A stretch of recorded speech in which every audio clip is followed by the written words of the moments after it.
नमस्कार, आप देख रहे हैं न्यूज़ वन इंडिया। मैं हूं आपके साथ पंकज यादव। करते हैं शुरुआत जहां पर प्रयागराज में भव्य महाकुंभ की शुरुआत हो चुकी है। 45 दिवसीय महाकुंभ के 5वें दिन श्रद्धालुओं ने त्रिवेणी संगम में पवित्र डुबकी लगाई।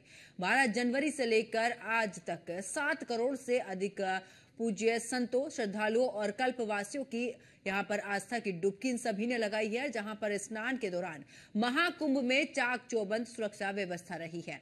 अब योगी सरकार अगले बड़े यानी कि मौनी अमावस्या स्नान की तैयारी में जुट गई है। एक अनुमान के मुताबिक इसमें 10 करोड़ से ज्यादा श्रद्धालुओं के आने की उम्मीद जताई गई है, जिसे देखते हुए मुख्यमंत्री योगी आदित्यनाथ ने प्रशासन को युद्ध स्तर पर तैयारी करने को कहा गया है। माना जा रहा है कि तीसरे शाही स्नान पर 10 करोड़ से ज्यादा श्रद्धालु प्रयागराज पहुंचेंगे।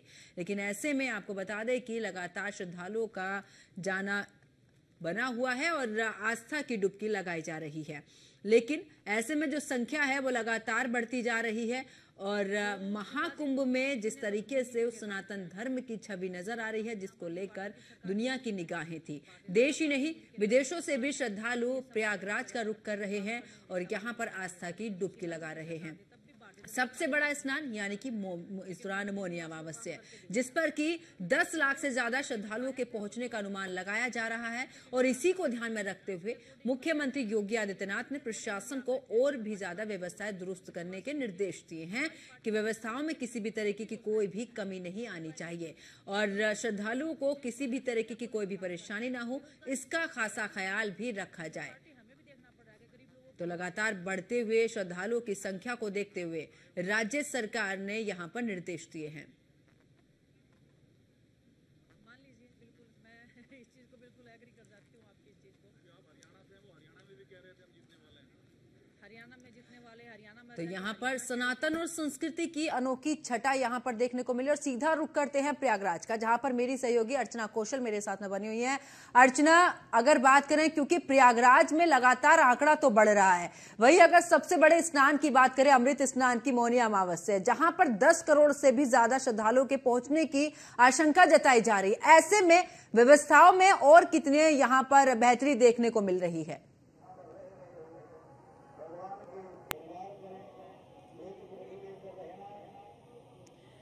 पंकज, बिल्कुल अगर हम बात करें संगम की नगरी प्रयागराज में चल रहे महाकुंभ की, तो जैसे जैसे दिन बढ़ रहे हैं वैसे वैसे लगातार आंकड़ा भी बढ़ता जा रहा है। और उसके साथ आपने बात की कि और किस तरह की व्यवस्थाएं यहाँ पर हो रखी है, तो उसको लेकर भी चाक चौबंद प्रबंध किए गए हैं। अर्चना, आपको सबसे बड़ी बात ये बताते चले कि महाकुंभ में अद्भुत नजारा ये है कि तमाम साधु संत यहाँ पर हैं और लगातार आस्था में सरोवर नजर आ रहे हैं। और पंकज, इस वक्त हमारे साथ एक ऐसा बड़ा चेहरा है जो लगातार सनातन को लेकर बोलते हुए नजर आते हैं। राजकुमार दास जी पूजनीय हमारे साथ इस वक्त, सीधा उनसे बातचीत कर लेते हैं। स्वामी राजकुमार दास जी, देखिए, सनातन को लेकर जब हम बात करते हैं, सीधा आप न्यूज़ वन इंडिया के साथ जुड़े हैं, लाइव चल रहा है, मैं आपसे ये पूछना चाहूंगी कि देखिए, आंकड़ों को लेकर बड़े सवाल यहाँ उठ रहे हैं कि जितने आंकड़े बताए जा रहे हैं यहाँ पर लोगों के पहुंचने के, वो फर्जी है। आप इस पर क्या कहें? जो लोग कह रहे हैं वो आकर एक बार दर्शन करें, मात्र वो दूर से बैठ करके केवल आंकड़ों पर चर्चा कर रहे हैं। निश्चित रूप से वो सनातन से उनको कोई लेना देना नहीं है।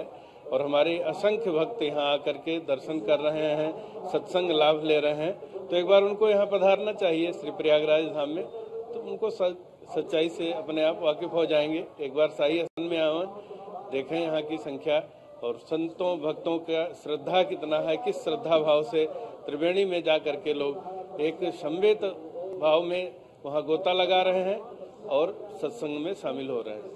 स्वामी जी, देखिए, सनातन और आस्था का केंद्र महाकुंभ को माना जा रहा है, लेकिन इससे अब सियासी अखाड़ा भी बनाया जा रहा है। कई तरह के बयान सामने आ रहे हैं, उस पर आप क्या कहेंगे? जैसे कि अभी चाहे महाकुंभ में वक्फ बोर्ड की जमीन पर हो रहा है, या फिर मुसलमानों की एंट्री बैन को लेकर बातें होने लगी, और भी कई सवाल इसको लेकर। देखिए, जो बात है वक्फ बोर्ड की, मुसलमानों का जन्म भी नहीं हुआ रहा, उसके पहले से यहाँ कुंभ पर्व चला आ रहा है। और दूसरी बात, आंकड़ों की हो या राजनीति की हो, ये पेवर श्रद्धा और आस्था का केंद्र है, इस पर कोई राजनीति नहीं होनी चाहिए। और एक आखिरी सवाल, मुख्यमंत्री योगी आदित्यनाथ को लेकर कहा जा रहा है कि महाकुंभ को एक इवेंट उन्होंने बना दिया है। माननीय मुख्यमंत्री जी नहीं थे, उसके भी पूर्व से कुंभ चला रहा है। इवेंट तो कोई संस्था, कोई गवर्नमेंट कुछ इस तरह एक ऑर्गेनाइज होता है। यहाँ किसी को निमंत्रण नहीं उस तरह दिया जाता। पंचांग में छपा है कि इस तिथि में ये पड़ेगा, इस तिथि में मकर संक्रांति, इसमें मौनी अमावस्या है, इसमें बसंत है, इसमें गुरु पूर्णिमा है, इसमें एक पंचांग मात्र होता है जो 150 रुपए का आता है, उसी को देखकर जनता आती है। निमंत्रण तो कुछ लोगों को, चुनिंदा लोगों को ही माननीय मुख्यमंत्री जी ने दिया है, लेकिन ये करोड़ों करोड़ जनता आ रही है, इसको किसने निमंत्रण दिया है? केवल श्रद्धा का केंद्र है, इस पर बिल्कुल राजनीति नहीं होनी चाहिए। आप खुद अभी संगम नगरी में हैं, तो आप कैसी व्यवस्था है यहाँ महाकुंभ को लेकर? बहुत अच्छी व्यवस्था है। हम लोग आज से नहीं, कम से कम 32-34 वर्ष से देख रहे हैं यहाँ की व्यवस्था। सर्वोपरि व्यवस्था है। जब से हमारे आदरणीय प्रधानमंत्री जी श्रीमान नरेंद्र भाई मोदी और प्रदेश के यशस्वी मुख्यमंत्री आदरणीय योगी आदित्यनाथ जी महाराज आए हैं, तब से व्यवस्था पूरी तरह से बदल गई है। आखिरी सवाल, देखिए राहुल गांधी, प्रियंका गांधी मन बना रखे हैं कि वो भी महाकुंभ में आस्था की डुबकी लगाएंगे, तो क्या आपको नहीं लगता कि मौका परस्ती है कि जैसे जैसे चुनाव नजर आते हैं तो सनातन को सियासी अखाड़ा बनाया जाता है, ऐसा आपको लगता है इस बार? देखिए, उनकी श्रद्धा है, वो आए, लेकिन यहाँ कोई सियासत नहीं है। यहाँ तो शुद्ध धार्मिक जगह है ये, और आस्था का केंद्र है। आप उनका वेलकम करें? नहीं, सबका स्वागत है। जो भी सनातन को मान रहा है, सनातन में है या श्रद्धा रख रहा है, हम लोग उसके स्वागत करने के लिए खड़े हैं। बहुत बहुत शुक्रिया स्वामी जी हमारे साथ जुड़ने के लिए। तो हमारे पूजनीय स्वामी राजकुमार दास जी, उन्होंने साफ तौर पर कहा कि ये कोई सियासी अखाड़ा नहीं, कोई अपनी श्रद्धा से आना चाहता है तो उनका वेलकम है। बिल्कुल, साफ तौर पर व्यवस्थाओं को लेकर उन्होंने कहा कि दुरुस्त है। बिल्कुल अर्चना, मैं वापस लौटूंगी आपके पास में, और अतुल शर्मा हमारे सहयोगी भी हमारे साथ में जुड़ चुके हैं। अतुल, क्योंकि प्रयागराज में आंकड़ा बढ़ रहा है और अभी जिस तरीके से अर्चना कौशल भी मौजूद थी हमारे साथ में और बता रही थी कि देखिए किस तरीके से सियासत, हर एक पहलू पर सियासत करना जरूरी नहीं होता, लेकिन अतुल वहां पर अभी काफी लंबा समय हमारी टीम को भी हो चुका है, श्रद्धालु वहां पर लगातार पहुंच रहे हैं। व्यवस्थाएं की अगर मैं बात करूं और कितनी दुरुस्त यहां पर होती नजर आ रही है, क्योंकि मौनी अमावस्या है, वो अमावस्या जिस पर की सबसे बड़ा अमृत स्नान होने वाला है। देखिए पंकज, बिल्कुल अगर सुरक्षा व्यवस्था की बात की जाए तो कल डीजीपी और एसीएस होम ने पहुंच करके मीटिंग की थी। सुरक्षा के खास इंतजामात के लिए दिशा निर्देश दिए थे, लेकिन उसके साथ साथ अगर बात की जाए तो चप्पे चप्पे पर कमांडो तैनात हैं, और खुफिया विभाग के अगर अधिकारियों की बात की जाए, कमांडो की बात की जाए तो तैनात किया गया है। एलआईयू इंटेलिजेंस यहाँ पर सक्रिय की गई है, जिसके चलते जिस तरह से इनपुट्स मिल रहे हैं, लगातार जो इनपुट्स मिल रहे हैं उन पर किस तरह से काम करना है, सोशल मीडिया पर ध्यान रखना है। सोशल मीडिया को लेकर के महाकुंभ के अंदर एक विशेष टीम, एक विशेष यहां पर कंप्लाइंट बना करके तैयार किया गया है, जिसके चलते किसी भी तरह की अफवाह ना फैलाई जा सके। दूसरी तरफ अगर बात की जाए तो महाकुंभ को लेकर के आज भी 27 लाख लोगों ने आस्था की डुबकी लगाई है। 27 लाख लोग प्रयागराज पहुंच करके यहां पर कहीं ना कहीं कहा जा सकता है जिस तरह से महाकुंभ आस्था का केंद्र बना हुआ है, और उस केंद्र की अगर बात की जाए तो श्रद्धालु लगातार बढ़ते हुए नजर आ रहे हैं। आए दिन की अगर बात की जाए, आंकड़े की बात की जाए तो आंकड़ा बढ़ता हुआ नजर आ रहा है। 7 से 10 करोड़ लोगों की संभावना जताई जा रही है। और उसी के साथ साथ अगर प्रशासन की बात की जाए, कल मुख्यमंत्री योगी आदित्यनाथ सभी अखाड़ों के जो महामंडलेश्वर हैं उनके साथ बैठक करेंगे, प्रशासन के लिए दिशा निर्देश देते हुए जाएंगे। रक्षा मंत्री राजनाथ सिंह पहुंचने की संभावना जताई जा रही है, रक्षा मंत्री भी पहुंच सकते हैं। सेना के जवान यहां पर तैनात किए जाएंगे, जिसके चलते उत्तर प्रदेश के महाकुंभ को सुरक्षित समापन कराया जा सके। और मौनी अमावस्या की अगर बात की जाए तो मौनी अमावस्या को लेकर के सुरक्षा के खास इंतजाम पुलिस की तरफ से किए जा रहे हैं। नोडल अधिकारी लगातार निरीक्षण कर रहे हैं। कल की अगर बात की जाए तो खुद डीजीपी ने वीआईपी घाट पर पहुंच करके निरीक्षण किया। एसीएस होम मनोज कुमार ने मौके पर पहुंच करके निरीक्षण किया और अधिकारियों के साथ बैठक करने के बाद साफ निर्देश दिए, किसी भी तरह से भीड़ पर काबू पाना है, बदतमीजी नहीं करनी है, अभद्रता नहीं करनी है। उसी के साथ साथ अगर बात की जाए तो पुलिस कर्मियों के लिए साफ निर्देश दिया गया, किसी भी श्रद्धालु के साथ कोई अभद्रता नहीं होनी चाहिए, सभी के साथ संयम और प्यार की यहाँ पर जो भाषा शैली है उसको रखना है। दूसरी तरफ अगर बात की जाए, देखिए सवाल ये है कि महाकुंभ है, महाकुंभ में जिस तरह से सियासी तंज कसे जा रहे हैं, अखिलेश यादव को लेकर के अभी कई असाधु संतों की अगर बात की जाए तो वो साफ तौर पर कहते हुए नजर आते हैं कि अखिलेश यादव को महाकुंभ में पहुंच करके डुबकी लगानी चाहिए, जिसके चलते कुंभ की भीड़ के बारे में पता चल सके। अखिलेश यादव ने तंज कसा था कि भीड़ इतनी नहीं है, लेकिन सरकार कुछ ज्यादा भीड़ दिखा रही है, उसी को लेकर के अगर कहा जा सकता है कि जिस तरह से सरकार इंतजामात कर रही है, प्रशासन इंतजामात कर रहा है, प्रशासन सुरक्षा के साथ साथ लोगों के आने जाने की व्यवस्था को देखते हुए ट्रांसपोर्टेशन कनेक्टिविटी को लेकर के आम जनता, देखिए न्यूज वन इंडिया की टीम हर उस शख्स से बात करती है, भीड़ से, जनता से बात करती है, साधुओं से बात करती है। सभी इस वक्त मुख्यमंत्री योगी आदित्यनाथ का धन्यवाद करते हुए नजर आ रहे हैं। श्रद्धालुओं की अगर बात की जाए तो जमकर के तारीफ करते हुए नजर आते हैं कि और कुंभों में जिस तरह से पानी के लिए तरसना पड़ता था, लेकिन इस कुंभ की बात की जाए, आधुनिक कुंभ यानी डिजिटल कुंभ को जिस तरह से प्रमोट किया जा रहा है, डिजिटल कुंभ को लेकर के जनता के साथ साथ साधु संतों के लिए ही बेहद खास यहां पर सुविधा मिल रही है। बिल्कुल अतुल, वापस लौटूंगी आपके पास में, और हमारी सहयोगी बनी हुई है अर्चना, क्योंकि सियासत हमने देखा है, जब राम मंदिर के समय पर भी देखा, प्राण प्रतिष्ठा हुई, उस समय पर भी सियासत चरम पर थी। मतलब अगर कभी भी कहीं पर भी कोई इस तरीके का आयोजन होता है, उसमें सहभागिता नहीं करते हैं, बल्कि उसको लेकर सियासत होती है। कह रहे हैं कि श्रद्धालु जो हैं वो इतने नहीं पहुंचे जिसका आंकड़ा सरकार बता रही है, क्योंकि अर्चना वहां पर मौजूदगी है आपकी। इस समय अगर श्रद्धालुओं की बात करें, क्योंकि सियासत एक तरफ, अगर हम खुद से ही आंकड़ों की बात करें, आखिरकार वहां पर आंकड़े कितने बढ़ते हुए नजर आ रहे हैं? देखिए पंकज, इसमें कोई दो राह ही नहीं है कि खुद हम संगम नगरी में हैं और यहाँ पर आस्था का जनसैलाब लगातार उमड़ रहा है। हालांकि मैंने जैसे शुरुआत में भी कहा था कि अमृत स्नान से 2 दिन पहले से हम संगम नगरी में पहुंचे, तब से ही यहाँ पर जो श्रद्धालु हैं वो पहुंच रखे थे और स्थिति कुछ इस तरह की हो गई थी कि रेलवे स्टेशन में भी लोगों को रोक रोक कर भेजा जा रहा था। इतना ज्यादा जनसैलाब यहाँ पर था ताकि किसी तरह की अव्यवस्था ना हो। और उसके अलावा अगर मौजूदा स्थिति को समझना है पंकज, तो इस वक्त आपने जो है श्री स्वामी राजकुमार दास जी को सुना और मेरे साथ अभी आचार्य श्री राघव जी हैं, उनसे भी समझ लेते हैं। राघव जी, इस वक्त जो बड़ी समस्या है वो आंकड़ों को लेकर है, क्योंकि एक टारगेट है कि महाकुंभ में जो जनसैलाब है वो इस बार बहुत ज्यादा होगा। तो जैसे जैसे आंकड़े सामने आए तो अब उस पर सवाल उठाए जाने लगे कि ये आंकड़ा तो झूठा है, फर्जी है, इतनी बड़ी संख्या में लोग यहाँ नहीं पहुंचे। अब आप खुद संगम नगरी में हैं। मुझे लगता है ये संगम नगरी, संगम का मतलब समुद्र होता है, समुद्र का मतलब अनादि होता है। यहाँ संख्या गिनना उन लोगों के लिए है जो सियासत करते हैं। हम भक्त हैं और हमारी भक्ति चरमोत्कर्ष सीमा पर है, प्रभु के लिए है, समर्पित है। ये उन लोगों को तकलीफ जरूर हो रही होगी, क्योंकि जो सियासत करते हैं, वोट के नाम पे करते हैं, भक्ति के नाम पे जो करते हैं वो सीट पाते हैं, चुनाव लड़ते हैं और जीतते हैं, क्योंकि वो भगवान को लेकर के चलते हैं। थोड़ी तनिक मात्र, रंच मात्र जिसके अंदर ईश्वर के प्रति निष्ठा है, सनातनी उसके साथ है। याद रखिए, ये भारत देश है मित्रों, और ये भारत देश में अहो अमीसाम किम कार्य शोभनम, वास्तविकता पर ये मानवो जीव धन्य है, ऐसा लोग ये देवता लोग कह रहे हैं। अहो अमीसाम किम कार्य शोभनम प्रसन्न ये शाम स्वधित स्वयं हरि है, यैर्जन्म लब्धा दृशु भारत आजिरे मुकुंद सेवो पैकम स्पृहाना। तो देवता लोग भी कहते हैं मुझे भारत के, वास्तव में भारत में मुझे जन्म दे दो, और भारत के उत्तर प्रदेश में दे दो, और उत्तर प्रदेश में जहां गंगा यमुना सरस्वती का पावन संगम हो, एक बार केवल और एक बार महाकुंभ होता है और वहां कितने सनातनियों स्नान करते हैं और सारे उनके जीवन का कलमश ध्वस्त हो जाता है, प्रारब्ध भी प्रबल हो जाता है। और हम ये कहते हैं कि वास्तव में देश की सेवा करना है, राष्ट्र की सेवा करना है, तो आपको राष्ट्र की सेवा करने के लिए आध्यात्मिक ऊर्जा जरूरी है, और जो ऊर्जा पाता है वही ऊर्जावान होता है। प्रत्यक्षम किम प्रमाणम, जो आनंद से रह रहे हैं, आनंदित हो रहे हैं, और हमारा यही ध्येय है।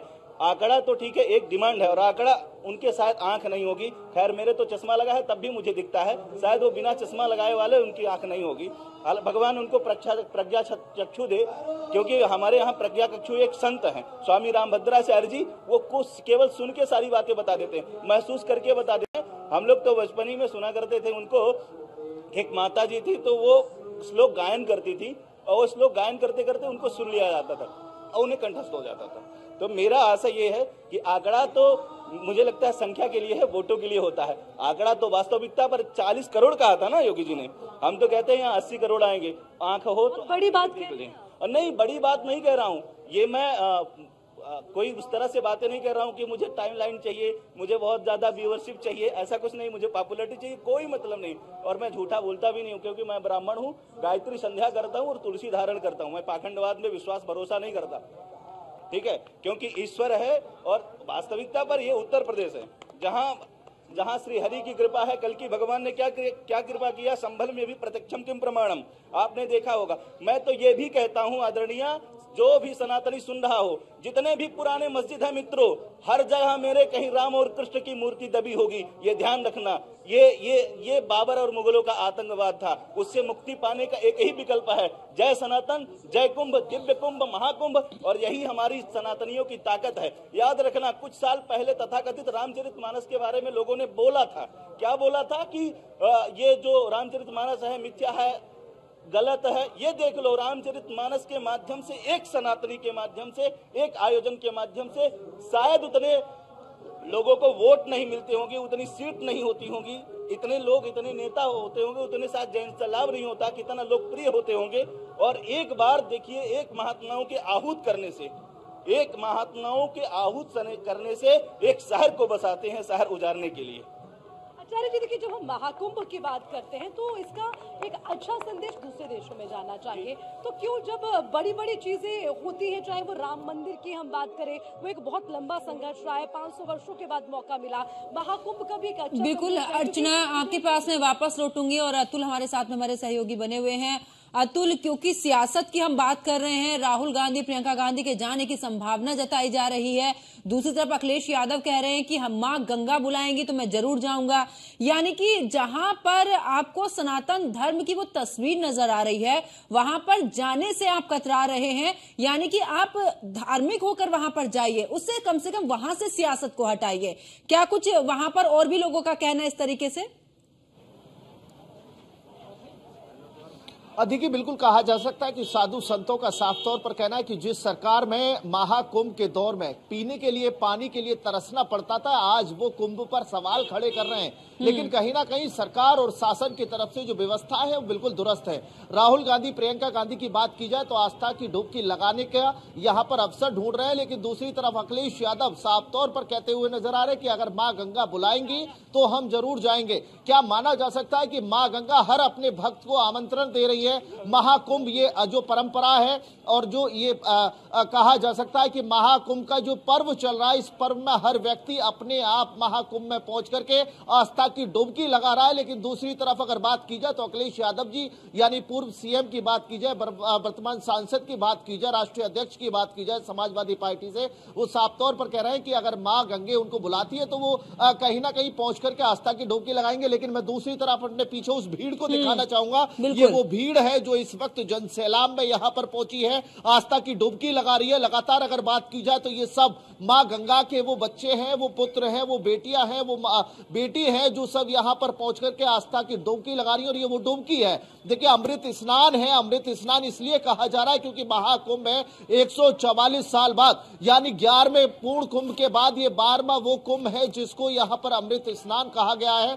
अमृत स्नान की यहाँ पर स्नान करने के बाद मोक्ष की प्राप्ति के लिए जो लोग हैं, जो साधु संत हैं, सालों तपस्या करते हैं, सालों तक कहीं ना कहीं वो हिमालय हो या फिर कहीं आश्रम होनों में बैठ करके जाप और मंत्र का ध्यान रखते हैं। दूसरी तरफ अगर देखा जाए तो इन सभी चीजों के बाद में मोक्ष की प्राप्ति के लिए शाही स्नान किया जाता है और शाही स्नान के लिए दूर दराज से, देश और विदेश से यहाँ पर मेहमान पहुंच रहे हैं। सरकार की व्यवस्थाओं की जमकर के तारीफ की जा रही है। ट्विटरबाजी को छोड़ करके अगर बात की जाए तो यहाँ पर राजनीतिक तथ्यों को छोड़ करके अगर बात की जाए तो हर व्यक्ति मुख्यमंत्री योगी आदित्यनाथ की इस वक्त सराहना करता हुआ नजर आ रहा है और उनका आभार व्यक्त करता हुआ नजर आ रहा है, क्योंकि स्वास्थ्य व्यवस्था से लेकर के और अगर सुरक्षा व्यवस्था की बात की जाए, इतने बड़े समागम की अगर बात की जाए तो यहाँ पर उस समागम को देखते हुए सारी व्यवस्था चाक चौबंद है। सुरक्षा को लेकर के सवाल खड़े होते थे। कल उत्तराखंड से, पौड़ी से पहुंची महिलाओं ने न्यूज इंडिया पर कहा था कि यहाँ पर डर लगता था, उत्तर प्रदेश में आने में डर लगता था, लेकिन आज जिस तरह से यहाँ का माहौल है और कुंभ की शोभा को देखते हुए हम टीवी पर देखने के बाद इस कुंभ में पहुंचे हैं और हमको हकीकत में लगा है कि यहाँ की जो व्यवस्था है चाक चौबंद है। सुरक्षा की व्यवस्था की बात की जाती है कि रात में 3 बजे महिला रेलवे स्टेशन से उतर करके गंगा स्नान के लिए, शाही स्नान के लिए गंगा घाट पहुंच रही है। किसी भी तरह की कोई तकलीफ, किसी तरह की कोई दिक्कत नहीं है। वहीं अगर लगातार देखा जा रहा है कि जिस तरह से अधिकारियों का तांता यहाँ पर है, देख सकते हैं कि जो जिले के मुख्य अधिकारी हैं और प्रयागराज के मुख्य अधिकारी लगातार निरीक्षण कर रहे हैं। और साथ साथ अगर बात की जाए तो पुलिस के बिल्कुल अतुल और अर्चना कौशल, आप दोनों सहयोगी मेरे साथ में बने, आप दोनों का बहुत बहुत शुक्रिया। तो देखिए, जिस तरीके से प्रयागराज की बात करें, प्रयागराज में लगातार श्रद्धालुओं का पहुंचना जारी है। ऐसे में श्रद्धालुओं की अब आंकड़े को लेकर भी सियासत शुरू हो चुकी है। सीधे तौर पर विपक्ष का कहना है, कुछ नेताओं का, कि ये आंकड़े झूठे हैं, लेकिन जिस तरीके से करोड़ों की संख्या में लोग वहां पर पहुंचे हैं और अभी भी आंकड़ा आगे बढ़ेगा, क्योंकि लगातार जो अभी अमृत स्नान है वो बचे हुए हैं, वहां पर भी श्रद्धालु पहुंचेंगे, तो ऐसे में आंकड़ा बढ़ेगा। लेकिन जिस तरीके से महाआयोजन हुआ है और एक तरफ व्यवसायों को लेकर, चाहे जनता हो या फिर दूसरे देशों से आने वाले श्रद्धालु हो, दोनों ही जमकर तारीफ कर रहे हैं। और ऐसे में महाकुंभ में एक बड़ा आयोजन, सनातन धर्म की वो तस्वीर जो कि सबके सामने निकलकर सामने आ रही है। मेरे साथ फिलहाल इतना ही। आप देखते रहिए न्यूज़ 1 इंडिया। नमस्कार।